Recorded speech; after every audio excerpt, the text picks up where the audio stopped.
Hello everybody, welcome to our channel. So today we are going to discuss about further part of the chapter carbon and its compounds. अब इसमें हम बात करेंगे structure of graphite की. तो graphite में क्या होता है कि carbon atoms flat planes of hexagonal rings में अरेंज्ड होते हैं, जैसे कि एक के ऊपर एक रखती हूँ, जैसे आप इस डायग्राम में देख सकते हैं. तो हर कार्बन एटम बाकी तीन से अटैच्ड होता है और 4 वैलेंस इलेक्ट्रॉन में से 3 ही कार्बन कार्बन बॉन्डिंग में पार्टिसिपेट करते हैं. तो जो बचा हुआ आपका वैलेंस इलेक्ट्रॉन होता है वो लूजली प्लेन्स के बीच में घूमता रहता है और यही electron electrical conductivity of graphite के लिए रिस्पॉन्सिबल होता है. हर लेयर में carbon atoms strong covalent bond से अटैच्ड होते हैं, हेल्ड होते हैं, लेकिन जो शीट्स के बीच में कार्बन एटम का लिंक होता है वो काफ़ी वीक होता है, क्योंकि उनमें आपस में कार्बन कार्बन बॉन्डिंग नहीं होती है. तो ये वीक इंटर एटॉमिक फोर्सेस से अटैच्ड होते हैं, हेल्ड होते हैं, जिनको हम वंडर वॉल फोर्सेस भी कहते हैं. तो ये प्लेन्स एक के ऊपर एक स्लाइड करते हैं, जिसकी वजह से ग्रेफाइट सॉफ्ट होता है, स्लिपरी होता है और एक अच्छा लुब्रिकेंट भी होता है.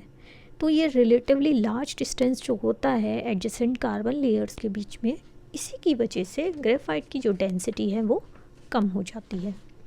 अब हम जानेंगे प्रॉपर्टीज़ ऑफ ग्रेफाइट के बारे में. तो ग्रेफाइट की प्रॉपर्टीज़ की बात करें तो ये एक ग्रेइश ब्लैक ओपेक सब्सटेंस होता है, सॉफ्ट होता है, स्लिपरी होता है टू टच और इसमें एक मेटालिक लस्टर होता है. अगर आप पेपर के ऊपर ग्रेफाइट चलाते हो तो एक ब्लैक मार्क छोड़ता है. ये स्पेसिफिक ग्रेविटी की बात करें 2.3 होती है, तो ये आपका डायमंड से कंपैरेटिवली लाइटर हो जाता है. ग्रेफाइट एक अच्छा कंडक्टर होता है इलेक्ट्रिसिटी और हीट का. हीट की रिस्पॉन्स की बात करें तो ये बहुत ही स्टेबल एलोट्रोप ऑफ कार्बन है. 2500 डिग्री सेल्सियस पर इसको हम डायमंड में कन्वर्ट कर सकते हैं. 700 डिग्री सेल्सियस पे ये प्योर ऑक्सीजन में बर्न होकर कार्बन डाइऑक्साइड बनाता है. 1773 में एक फ्रेंच केमिस्ट थे एंटोइन लेवोइशियर. इन्होंने क्या करा, डायमंड को ऑक्सीजन में बर्न किया और जो गैस इकट्ठी हुई उसे इकट्ठा कर लिया. फिर इन्होंने ये वेरीफाई किया कि जो गैस लिबरेट हुई थी वो वही है जो ग्रेफाइट और कोल को हम एयर में बर्न करते हैं तो मिलती है.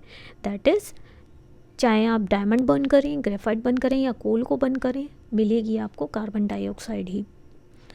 अब हम बात करेंगे केमिकल एक्टिविटी के बारे में. तो केमिकली ग्रेफाइट स्लाइटली ज़्यादा रिएक्टिव होता है डायमंड से, क्योंकि रिएक्टेंट्स जो होते हैं वो हेक्सागोनल लेयर्स जो कार्बन एटम्स की होती हैं उसके बीच में पेनिट्रेट कर जाते हैं. इसलिए ग्रेफाइट जो होता है डायमंड से ज़्यादा रिएक्टिव होता है. लेकिन ऑर्डिनरी सॉल्वेंट से अनअफेक्टेड रहता है, डाइल्यूट एसिड से अनअफेक्टेड रहता है या फिर फ्यूज्ड एल्कलीज से भी अनअफेक्टेड रहता है. बट क्रोमिक एसिड इसको ग्रेफाइट को ऑक्सीडाइज कर देता है टू कार्बन डाइऑक्साइड. सो अब हम आते हैं यूजेस ऑफ ग्रेफाइट पे. तो ग्रेफाइट के यूजेस हो जाते हैं, एक तो हो जाता है आपका लेड बनाता है, लेड पेंसिल्स का. ग्रेफाइट पेपर को ब्लैक कलर देता है.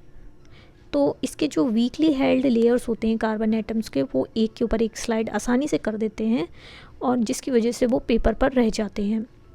ग्रेफाइट अगर आप क्ले में मिक्स करते हो अलग अलग प्रोपोर्शन में तो आपको लेड अलग अलग हार्डनेस का मिलता है. तो आप जो लेड पेंसिल बोलते हो वो रियल लेड नहीं होता है. जो HB 2B 3B करके पेंसिल्स आती हैं उसमें क्या होता है, ग्रेफाइट को क्ले के डिफरेंट प्रोपोर्शंस में मिक्स कर देते हैं, जिससे आपको लेड की डिफरेंट हार्डनेस मिलती है.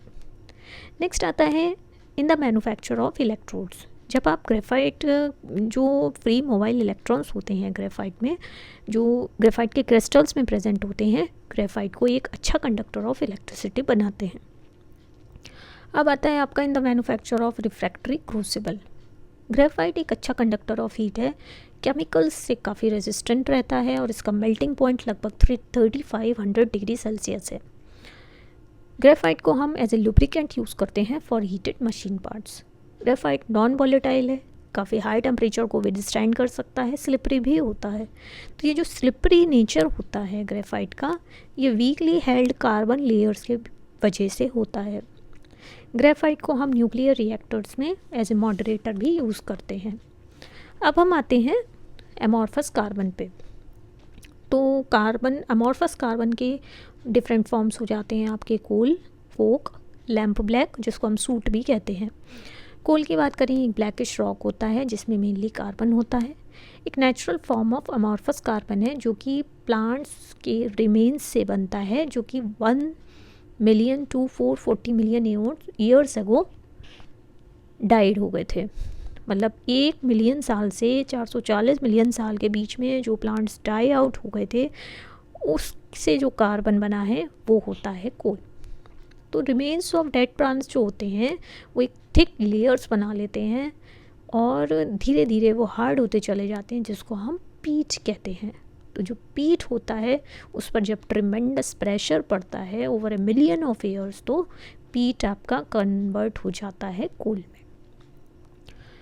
कोल की बात करें, इसके यूजेस की बात करें तो एक इंडस्ट्रियल फ्यूल की तरह यूज़ होता है for heating furnaces and boilers. Fuel gas इसके मैन्युफैक्चर में यूज़ होता है। सिंथेटिक पेट्रोल के मैन्युफैक्चर में यूज़ होता है। Coal is also use for the production of coal tar, coal gas, gas carbon and coke. Next आ जाता है आपका कोक। कोक कैसे बनता है? Coke is obtained by the destructive distillation of coal in iron retorts. जब coal को आप 700 डिग्री सेल्सियस से 1300 डिग्री सेल्सियस के बीच में हीट करते हो इन ओवेंस विदाउट एनी एयर, एक मिक्सचर ऑफ लिक्विड्स और गैसेस एस्केप होती हैं। इनको आप सेपरेट कर सकते हो इनटू कोल गैस, अमोनियल लिक्विड और कोल तार और एक सॉलिड रेसिड्यू जिसको हम कोक कहते हैं। अमोनियकल लिक्विड होता है एक upper layer of watery solution of organic compounds और कोल तार जो होता है वो लोअर लेयर होती है। कोक में लगभग 80% कार्बन जिससे ज़्यादा भी होता है।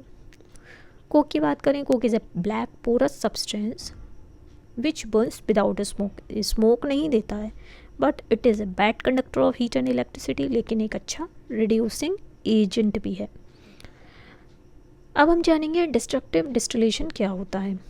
The process of heating a substance in a limited supply of air is known as destructive distillation. Destructive distillation से क्या होता है कि जो volatile impurities होती हैं वो गैस की फॉर्म में निकल जाती हैं और जो रेजिड्यू रह जाता है वो प्योर रह जाता है और ज़्यादा पोरस होता है देन द ओरिजिनल सब्सटेंस। तो वो पोरस नेचर जो होता है रेजिड्यू का, वो सरफेस एरिया बढ़ा देता है for the reactions to occur, जिससे आपके प्रोडक्ट की केमिकल एक्टिविटी बढ़ जाती है। रिड्यूसिंग एजेंट की बात करें तो कोक एक बहुत अच्छा रिड्यूसिंग एजेंट है। ऑक्साइड से ऑक्सीजन हटा देता है बहुत आसानी से। एट हाई टेम्परेचर्स की बात करें तो क्या होता है, मेटल ऑक्साइड्स को कोक रिड्यूस कर देता है टू मेटल। जैसे जिंक ऑक्साइड को कोक से रिएक्शन कराई तो जिंक और कार्बन मोनोऑक्साइड निकली। इसी तरह से स्टीम पर ये एक्ट करता है जिससे हाइड्रोजन और कार्बन मोनोऑक्साइड निकलती है, जिसको हम वाटर गैस भी कहते हैं। ये रिएक्शन में आप देख सकते हैं कोक को वाटर के साथ, कोक को आपने स्टीम के साथ हीट किया एट 1000 डिग्री सेल्सियस और CO plus H2 combinedly which is known as water gas, ये आपको मिली। कोक अगर कार्बन डाइऑक्साइड के साथ अगर आप हीट करते हो 1000 डिग्री सेल्सियस पे तो आपको कार्बन मोनोऑक्साइड मिलेगी। नेक्स्ट आता है कैल्शियम और सिलिकॉन के ऑक्साइड्स को अगर आप कोक के साथ हीट करते हो तो आपको कार्बाइड्स मिलेंगे, यानी कैल्शियम ऑक्साइड को अगर आप कोक के साथ हीट करोगे तो आपको कैल्शियम कार्बाइड मिलेगा प्लस कार्बन मोनोऑक्साइड। इसी तरह से सिलिकॉन डाइऑक्साइड को अगर आप कोक के साथ हीट करोगे तो आपको मिलेगा silicon carbide and carbon monoxide. Uses of Coke की बात करें तो ये एक स्मोकलेस फ्यूल की तरह यूज़ करते हैं होम्स और फैक्ट्रीज़ में, रिड्यूसिंग एजेंट की तरह यूज़ करते हैं मेटलर्जी में, और वाटर गैस, प्रोड्यूसर गैस और आर्टिफिशियल ग्रेफाइट के मैन्युफैक्चर में हम इसको यूज़ करते हैं। नेक्स्ट आता है आपका लैम्प ब्लैक। लैम्प ब्लैक की बात करें तो जैसे कार्बन रिच मटेरियल होता है जैसे तार ऑयल, केरोसिन या नेप्थलीन, उसको आप बर्न करते हो in limited supply of air तो आपको मिलेगा लैम्प ब्लैक। तो जो स्मोक मिलती है उसमें सूट डिपॉजिट्स होते हैं, ये सेटल डाउन हो जाते हैं in a chamber containing a cold surface और ऑन वेट ब्लैंकेट्स। तो जो ब्लैक पाउडर मिलता है उसको आप स्क्रैपिंग से ऑब्टेन कर सकते हो। कई बार हमने देखा है कि काजल बनाया जाता है, चम्मच को मोमबत्ती के ऊपर उल्टा करके, जलती हुई मोमबत्ती के ऊपर उल्टा करके हम काजल बनाते हैं और न्यू बॉर्न बेबीज़ के लगाते हैं। तो ये काफ़ी प्योर होता है और ये आँखों के लिए बहुत अच्छा माना जाता है। लैम्प ब्लैक इसे ब्लैक लाइट वेलवेटी पाउडर, इसकी डेंसिटी होती है लगभग 1.5 to 1.8 ग्राम पर सेंटीमीटर क्यूब, लेकिन ये हीट और इलेक्ट्रिसिटी कंडक्ट नहीं करता है। लैम्प ब्लैक के यूजेस की बात करें, lamp black is used in the manufacture of printers ink, shoe polish, carbon paper, typewriter ribbon, black paint और वार्निशेस, जिसको हम कार्बन ब्लैक के नाम से भी जानते हैं। Lamp black is also use for colouring products made of rubber and leather. Soot forms as a result of incomplete combustion. Homemade kajal or kohl is made in a similar way. So that's all for the day. Thank you so much.